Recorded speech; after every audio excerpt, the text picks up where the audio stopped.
I just like to sit here because I have this golden halo behind me, like I'm already enlightened. All right, so when we get to the shrine word, I'll announce like offering of water, offering of incense, or whatever. Whoever wants to do that, the offering of flowers, you just take the flowers out and lay them down. The incense, you can reach over and light it.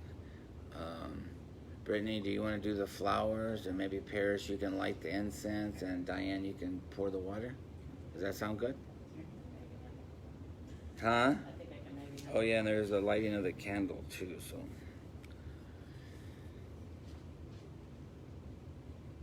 And like I say, we say these chants just to create sacred space and reaffirm why we're here.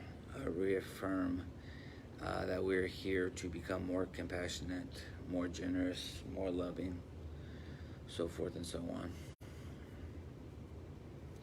I'm starting to sum up all my words with so forth and so on nowadays. I always get to half the sentence and say so forth and so on.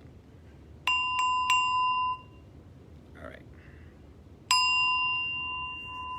Refuge in the three jewels. I take refuge in the Buddha, the one who shows me the way in this life. I take refuge in the Dharma, the way of understanding and of love. I take refuge in the Sangha, the community that lives in harmony and awareness.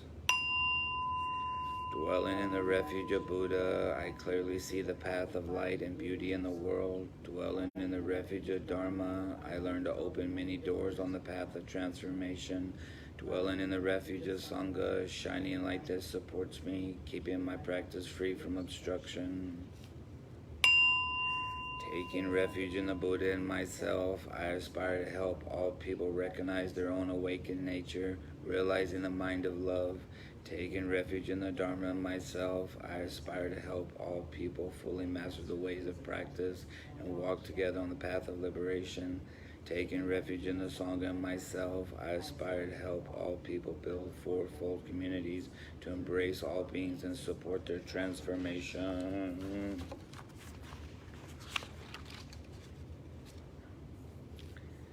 We'll bow to the shrine 3 times.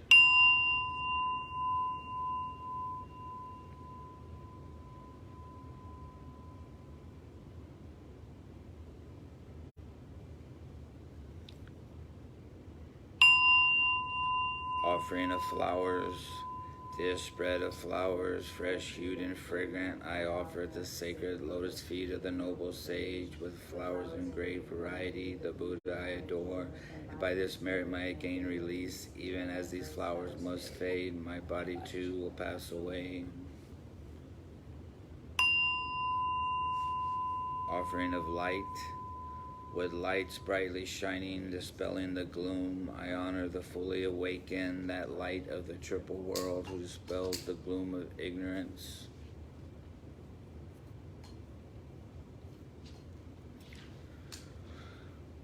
I like that, this who dispels the gloom of ignorance.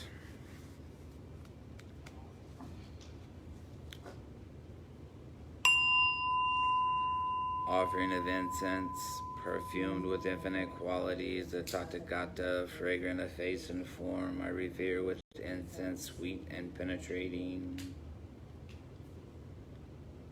That's fine, even if it goes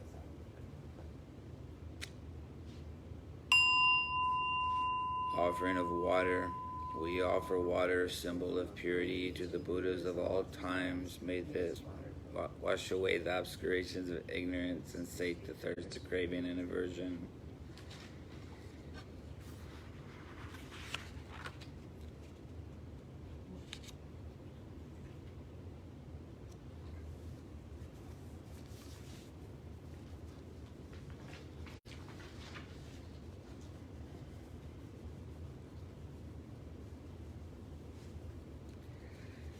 I got this girl, like I say, when I went to traditional Buddhist places, even the chanting, it's like sometimes words jump on the page for me. At one time, remember when I used to read and words would fall off the page? And so I was trying to chant like everybody else, and I was so uptight, I didn't want to do anything wrong, and then they would ask me to do something with the shrine, and I was so terrified, And so we had a lady here one time, and we were doing the shrine work, and she did the water, and I could tell she was kind of uptight. And so then afterwards, she poured the water back in the white thing, and then I saw her out there. She poured it in the sink, and I said, "Oh my God, you're supposed to drink that after the ceremony." And she went, "Oh my God, I'm sorry. I'm so sorry. Oh my God." And I said, "I'm just joking with you. That's okay. I'm just joking." So she never came back. No, just kidding.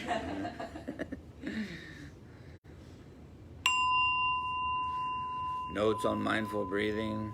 Anapadisati is mindfulness on respiration. Ana means inhalation. Anapada means exhalation. Concentration on the breathing process leads to one-pointedness of the mind and ultimately to insight, which enables one to attain liberation, freedom, and perfection. The Buddha practiced concentration on respiration before he attained enlightenment, but this beneficial meditation may be practiced by any person, irrespective of religious beliefs. We will inhale through the nostrils normally, without strain, without force. While doing so, the mind may wander, but one should not be discouraged. When a wandering thought is detected, label it as thinking and return to the breath. All right, so we'll do about 10 minutes of meditation. Sometimes I feel inspired to speak during the meditation, other times not. But the main thing is just to sit quietly with your mind.